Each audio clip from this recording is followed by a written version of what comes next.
মই যেহেতু গাহৰি লাভাৰ গতিকে এইখন বৈশ্য হোটেললৈকে আহিছোঁ আজি গাহৰি ভাত খাওঁ বুলি আৰু এইখন আছে দিছপুৰ ছুপাৰ মাৰ্কেটত GNRC ৰোড আৰু শুনিছোঁ ইয়াতে খুব ভাল গাহৰি পায় গতিকে মই ৰৈ থকা নাই গতিকে খাবলৈ বহি গ'লোঁ আৰু অৰ্ডাৰটো দি দিছোঁ আৰু এতিয়া আহি পালে মোৰ থালিত আছিল বিভিন্ন আইটেম নিৰামিষৰ যিখিনি আছিলে তাৰ লগতে মই মাছ মাংস গোটেইখিনি দিছিলোঁ গতিকে আহি পালে আৰু এয়া এবিধ আইটেম এতিয়া মই খাই আপোনালোকক জনাই আছোঁ আৰু মই লৈছিলোঁ এয়া বাঁহৰ গাজেৰে গাহৰি মাংস বইল তাৰ লগতে মই লৈছিলোঁ চিকেন কচা তাৰ লগত লৈছিলোঁ সৰু মাছ ফ্ৰাই নৰসিংহ পিঁয়াজ এনেকৈ দি ফ্ৰাই কৰিছিল আৰু তাৰ লগতে মই লৈছোঁ লাই পাতেৰে গাহৰি মাংস আৰু এতিয়া খাবলৈ লৈছোঁ ইমান ছফ্ট হয় ন গাহৰিটো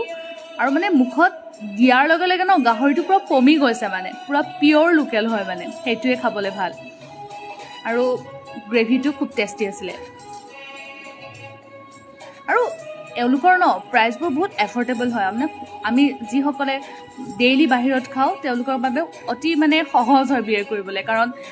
এইটো প্ৰাইজত মানে আমি বাহিৰত থকাখিনি বা ডেইলি বাহিৰত খোৱাখিনিৰ কাৰণে বঢ়িয়া আৰু এতিয়া মই লাই পাতেৰে গাহৰি মাংস লৈছোঁ আৰু এইটো এবাৰ খাই চাওঁ কেনেকুৱা হৈছে মাংসটো মানে হাতত দিয়ে গম পাই মানে একদম ছফ্ট হৈছে মানে আৰু প্ৰাইচবোৰ ন চব 100 টকা খালি